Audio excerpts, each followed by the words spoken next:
we kind of felt that Ted and John could sustain a totally different story. They were two characters that were very strong in and of themselves, and so it was conceivable to do a sequel that would be worthwhile, because for me there's no reason to do it if you're going to repeat the same movie. It's not satisfying for the audience, and it's really boring for us. So it was fun to go in and just kind of figure out what we could do with these characters that would be completely different from what we did in the last movie.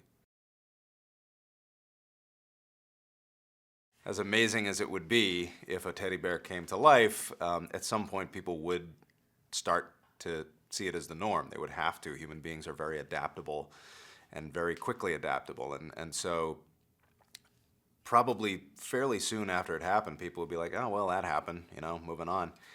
And we tried to keep to that idea, and we figured eventually the subject of what Ted's legal status is would come up, and human beings are inherently tribal. We have a need to kind of put people into little groups to our own detriment, and there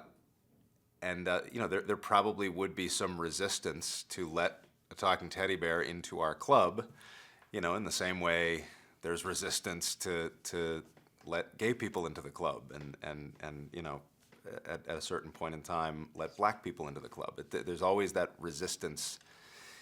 Amanda has a line in the movie where she says, in every civil rights conflict, we're only able to recognize the just point of view years after the fact. We never see it while it's going on. We always think this time is different. And so that's probably what would happen. So we try to treat it as realistically as possible. And yeah, he'd have to get a lawyer. He'd have to go to court. He'd have to fight for his civil rights. Mark is fantastic because he's first of all brilliant at everything you ask him to do. He's a fantastic actor dramatically. He's a fantastic comic actor. And that includes both subtle verbal comedy and physical comedy. There's really nothing the guy can't do, and I think that's why he's sort of the biggest male star in the world right now. And I think Amanda is very much of Ted and John's ilk. It becomes this threesome, and you see as sad as John is over the loss of Laurie, that it becomes clear very quickly that this was probably the person who was more suited to him. And you just like her. I mean, Amanda's really funny. She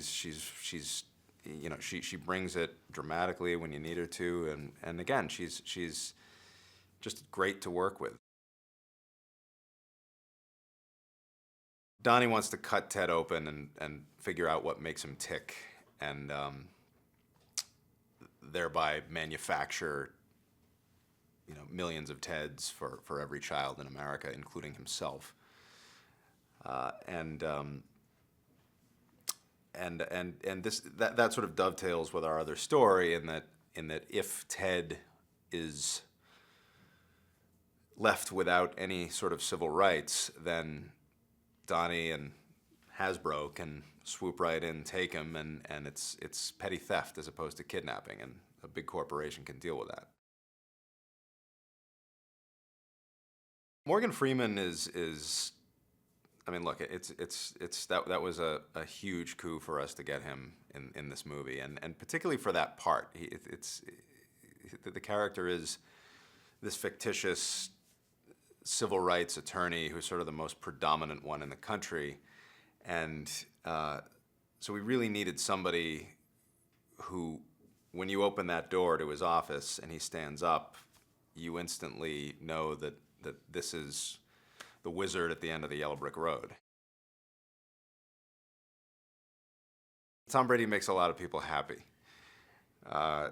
and he was game for everything. He was just he sold the moment. He sold the comedy, and when somebody's an athlete, you never know what you're going to get, and he brought it for us.